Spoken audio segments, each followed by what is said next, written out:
नमस्कार, आप देख रहे हैं नादी टीवी और मैं हूं आपके साथ विकास द्विवेदी। बुलेटिन की शुरुआत करेंगे इस वक्त की सबसे बड़ी खबर के साथ, जो कि दिल्ली से मिल रही है, जहां बिहार में आम चुनाव की तारीखों का ऐलान कर दिया गया है। आपको बता दें, बिहार में 3 चरणों में चुनाव होगा। इसकी आधिकारिक घोषणा चुनाव आयोग के द्वारा कर दी गई है। पहले चरण का मतदान 28 अक्टूबर, दूसरे चरण का मतदान 3 नवंबर को, जबकि तीसरे दौर का मतदान 7 नवंबर को होगा। 10 नवंबर को नतीजे आएंगे, यानी कि मतों की गिनती होगी। विधानसभा उपचुनाव के लिए 29 सितंबर को बैठक होगी। मध्य प्रदेश में 28 सीटों के लिए उपचुनाव होना है, लेकिन आज एमपी उपचुनाव को लेकर कोई भी घोषणा नहीं की गई, यानी कि तारीखें नहीं आई हैं कि मध्य प्रदेश में कब चुनाव होंगे। कयास लगाए जा रहे थे कि बिहार चुनाव के साथ ही चुनाव आयोग मध्य प्रदेश में होने वाले उपचुनावों की भी घोषणा कर सकता है, लेकिन आज चुनाव आयोग द्वारा की गई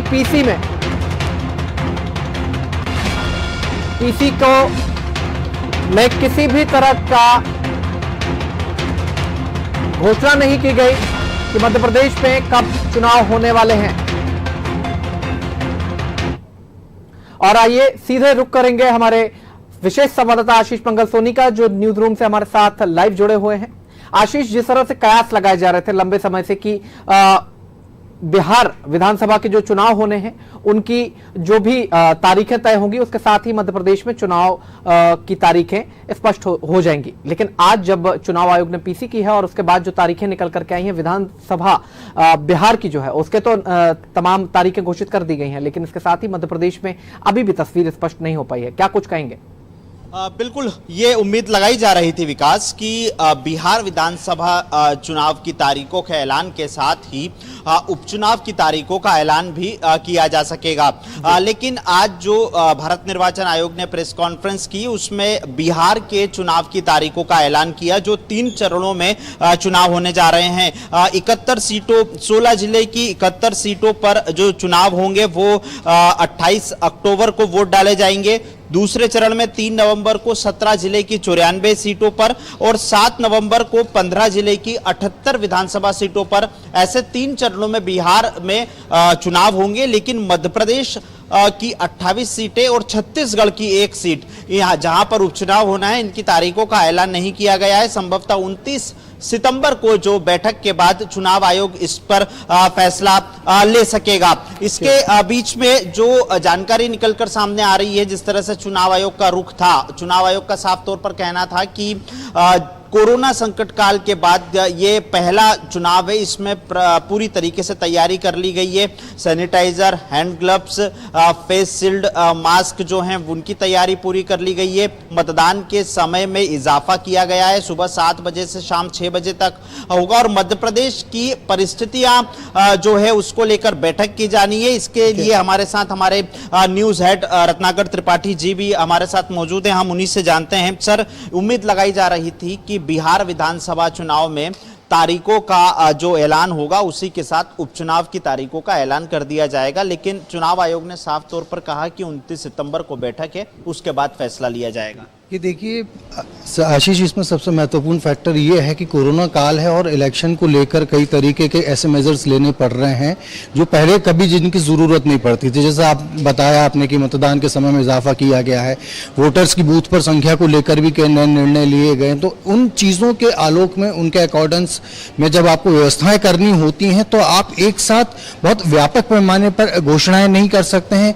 आप एक साथ सारी जगहों का प्रोग्राम डिक्लेयर नहीं कर सकते। तो निश्चित रूप से जो चुनाव आयोग है उसने कहीं ना कहीं महसूस किया होगा कि कुछ समय 2-4 दिन रुककर मध्य प्रदेश के लिए पूरी तरीके से फुल प्रूफ प्लान इस तरीके से तैयार किया जाए जिससे कोरोना काल में भी सुचारू तरीके से 28 सीटों पर मतदान हो सके। और यही वजह हो सकती है कि मध्य प्रदेश का मामला अभी अगली बैठक तक के लिए टाल दिया गया है। लेकिन जिस तरीके से प्रचार की बात है, सोशल डिस्टेंसिंग के साथ प्रचार होगा, ऑनलाइन नामांकन दाखिल किए जा सकेंगे और 5 से ज्यादा लोग घर जाकर प्रचार नहीं लेकर ये तमाम व्यवस्थाएं भी की है। नहीं, निश्चित रूप से ये देखिए बहुत ज़रूरी था। और एक इसका सबसे जो इम्पोर्टेंट फैक्टर ये है कि बिहार का एक ऐसा इलेक्शन होने जा रहा है और जो मध्य प्रदेश के 28 सीटों को होगा, जो ये बता देगा कि कोरोना काल के बीच में देश जो दुनिया का सबसे बड़ा लोकतंत्र है उसने अपने आप को इस सबसे महत्वपूर्ण प्रक्रिया से किस तरीके से अभ्यस्त कर लिया है। क्योंकि बहुत बड़ा एक चैलेंज है कोरोना के इस समय पर इलेक्शन कराना अपने आप में बहुत बड़ा चैलेंज होता है। It's a big task in itself. अब उसके साथ में क्या है कि जब कोरोना काल में हो रहे हैं तो जो व्यवस्थाएं की गई हैं, ऑनलाइन भी आप अपना नामांकन फाइल कर सकेंगे। तो आप ये देखिए कि एक अगर कोई अभी हमें लग रहा है कि कुछ दुविधाओं के बीच चुनाव हो रहा है, कुछ नई चीजों के बीच में, तो इसी चुनाव से आने वाले समय में चुनाव प्रक्रिया को ऑनलाइन करके बहुत ज्यादा सरल बनाने के नए रास्ते भी खुल जाएंगे। तो एक इसका पॉजिटिव फैक्टर है। जो अभी कुछ चीजें दुरूह नजर आ रही हैं, आने वाले चुनाव में जब कोरोना काल नहीं भी रहेगा तब भी इस तरीके की अगर व्यवस्थाएं हो जाएंगी कि भाई ऑनलाइन नॉमिनेशन फाइल हो जाएगा या एक सीमित संख्या में जाके आप उसको प्रचार कर सकें। देखिए जो वोटर रहता है he is always annoyed about one thing कि भाई इतना भीड़ आ जाता है पॉलिटिशियंस का हमारे घर पे, बड़ी परेशानी रहती है, हमको कैंपेनिंग के टाइम पे मना भी नहीं कर सकते, लेकिन उसे खौफ महसूस होती है। ये जो सारी चीजें हैं अगर इनको अब एक हिंदुस्तान स्वीकार लेता है, अगर एक सफल तरीके से चुनाव हो जाता है, अगर जो पॉलिटिकल पार्टीज हैं, जो कैंडिडेट्स हैं उनके, वो भी अगर इन सारी चीजों से सेटिस्फाइड रहते हैं, तो ये भारतीय लोकतंत्र के लिए कोरोना एक तरीके से यहां पर बड़ा सकारात्मक दिख रहा है कि आने वाले समय की व्यवस्थाएं बहुत पॉजिटिव, बहुत सरल और बहुत ही अत्याधुनिक स्वरूप की हो जाएंगी। मतलब आपदा में भी अवसर, जो बात प्रधानमंत्री, अवसर, बिल्कुल आपदा में भी अवसर, बहुत सही आपने बात की। इस आपदा के बीच में एक ऐसा अवसर मिला है भारतीय लोकतंत्र को मजबूती देने के लिए। और देखिए अत्याधुनिक होना हर दुनिया की हर क्षेत्र की सबसे बड़ी जरूरत है आज की तारीख में। तो अगर अत्याधुनिक तरीके से चुनाव ही हो जाते हैं और उसमें कोरोना का संक्रमण भी नहीं फैलता है, तो एक बहुत बड़ी सफलता रहेगी भारतीय लोकतंत्र की, भारतीय निर्वाचन आयोग की, भारतीय मतदाता की भी। यानी ये कहा जा सकता है जो मांग लंबे अरसे से उठते आ रही है कि ऑनलाइन वोटिंग, तो ये उसकी तरफ पहला कदम हो सकता है यदि चुनाव आयोग इसे पूरी सही ढंग से निष्पादित कर देता है। निश्चित रूप से देखिए एग्जीक्यूट करना इसको अपने आप में बहुत बड़ा चैलेंज है। पॉलिसी बनाना बहुत आसान होता है, जो पॉलिसीज बनाई जाती है वहां पर, हमारे यहाँ तो इवन देखिए वोटर्स आईडी कार्ड तक को लेकर बहुत हाई-तौबा मचाई गई थी। तो अगर ये सारे मामले पॉलिटिसाइज नहीं होते हैं, अगर इन पे कोई राजनीति नहीं होती है, जैसा इसको लेकर किया गया था, वोटर्स आईडी को लेकर शेषन का बहुत विरोध हुआ था, टीएन शेषन का, जिन्होंने इसके लिए कहा था कि भाई ये होना चाहिए पूरे देश में, फर्जीवाड़े पर रोक लगाई जाएगी। बहुत पॉलिटिकल पार्टीज ने इसका विरोध किया। इवन आज की डेट में आप देखिए ना कि ईवीएम तक को लेकर विरोध हो रहा है। कांग्रेस जैसा इतना देश का सबसे पुराना राजनीतिक दल अगर ये कहता है कि भाई बैलेट से ही ठप्पे लगाकर ही चुनाव किया जाए, तो ये सोचा जा सकता है कि राजनीतिकरण किसी भी मामले का किसी भी हद तक अपने राजनीतिक लाभ के लिए किया जा सकता है। उम्मीद की जानी चाहिए आशीष कि ये जो इस बार कोरोना को लेकर जो प्रिकॉशनरी मेजर्स लिए जा रहे हैं, कोरोना को लेकर जो इनोवेटिव मेजर्स लिए जा रहे हैं, ये परपेचुएट किए जा सकेंगे, इनको स्थायी किया जा सकेगा और देश का लोकतंत्र इनके जरिए और ज्यादा मजबूत होगा। चुनाव प्रक्रिया में सरलता आएगी, समय कम लगेगा। निश्चित रूप से चुनाव आयोग ने बहुत बारीकी से विश्लेषण किया होगा, तैयारियां की होगी, तब जाके ये पॉलिसी बनाई है। मध्य प्रदेश में 28 विधानसभा सीटों पर उपचुनाव होना है रत्नाकर जी, और चुनाव आयोग साफ तौर पर संकेत दे चुका है कि चुनाव प्रचार वर्चुअल होगा।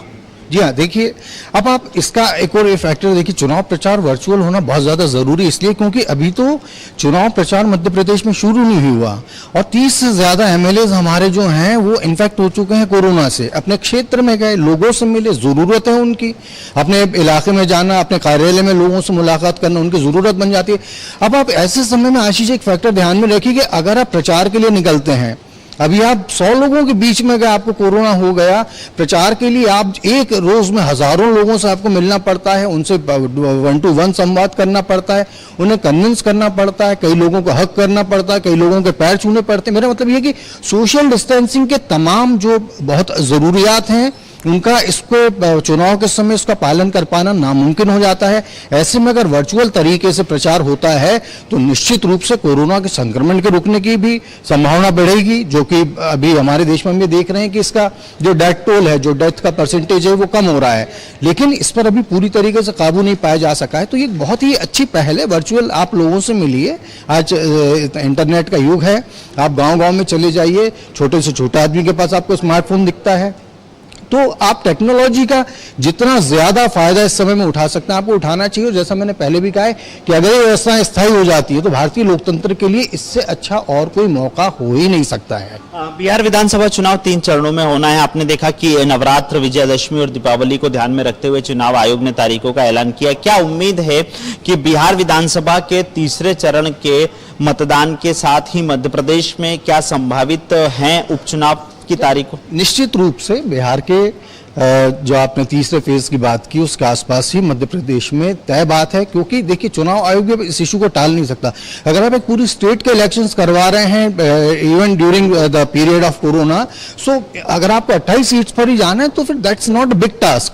लेकिन जैसा कि मैंने पहले आपसे कहा कि उस हिसाब से इंतजाम करने में थोड़ा वक्त लगता है, उस हिसाब से जो लवाजमा रहता है, तमाम चीजें जो आपको अरेंज करनी पड़ती हैं, that process takes very long time. तो इसलिए इस चीज को थोड़ा पीछे कर दिया गया मध्य प्रदेश को, लेकिन बहुत जल्दी आप देखिएगा और बिहार के तीसरे चरण के आसपास ही मध्य प्रदेश में भी चुनाव हो जाना तय है। निश्चित रूप से विकास, बिहार विधानसभा चुनाव के तीसरे चरण के मतदान के साथ मध्य प्रदेश में संभावना है कि 28 विधानसभा सीटों पर उपचुनाव हो। नए सुरक्षा मानकों को ध्यान में रखते हुए ये उपचुनाव होने जा रहे हैं। जिस तरह से भारत निर्वाचन आयोग ने प्रेस कॉन्फ्रेंस करके ऐलान किया है कि हर बूथ पर थर्मल स्कैनर होगा, हैंड सैनिटाइजर होगा, फेस शील्ड मास्क लगाए जाएंगे, ग्लव्स लिए जाएंगे और एक बूथ पर 1000 से ज्यादा मतदाता नहीं होगा। ये ऐसे कुछ सुरक्षा के मानक तय करे हैं भारत निर्वाचन आयोग ने, जिनको ध्यान में रखते हुए यहां पर मतदान होना है। तो अब ऐसे में यह देखना होगा कि 29 सितंबर को भारत निर्वाचन आयोग जो बैठक लेगा, उस बैठक के बाद आखिर उपचुनाव की तारीखों का ऐलान क्या होता है, कब मध्य प्रदेश में उपचुनाव के लिए वोटिंग होती है। चलिए आशीष, बहुत शुक्रिया हमसे जुड़ने के लिए। तो ये थे हमारे विशेष संवाददाता आशीष मंगल सोनी और उनके साथ हमारे न्यूज हेड रत्नाकर त्रिपाठी, जो कि विश्लेषण कर रहे थे कि क्यों मध्य प्रदेश की जिन तारीखों का ऐलान किया जाना था, जिनका इंतजार बड़े बेसब्री से किया जा रहा था कि जैसे ही चुनाव आयोग प्रेस कॉन्फ्रेंस करेगा, मध्य प्रदेश में 28 सीटों पर होने वाले उपचुनाव की तारीखें स्पष्ट हो जाएंगी और जल्द ही मध्य प्रदेश में एक अलग ही तस्वीर देखने को मिलेगी। लेकिन आज चुनाव आयोग ने तारीखों का ऐलान नहीं किया, उसको लेकर के हमारे न्यूज हेड ने जानकारी देते हुए बताया जिस तरह से कि अब तैयारियों की जरूरत है। कोरोना काल चल रहा है, पूरे मानक बदल चुके हैं, इसलिए तमाम तरह की समीक्षा जरूरी है और उसके साथ ही पूरी तैयारियां जरूरी है। बिना उसके चुनाव आयोग आगे नहीं बढ़ने को तैयार है और ये सकारात्मक पहल के रूप में भी देखा जा सकता है।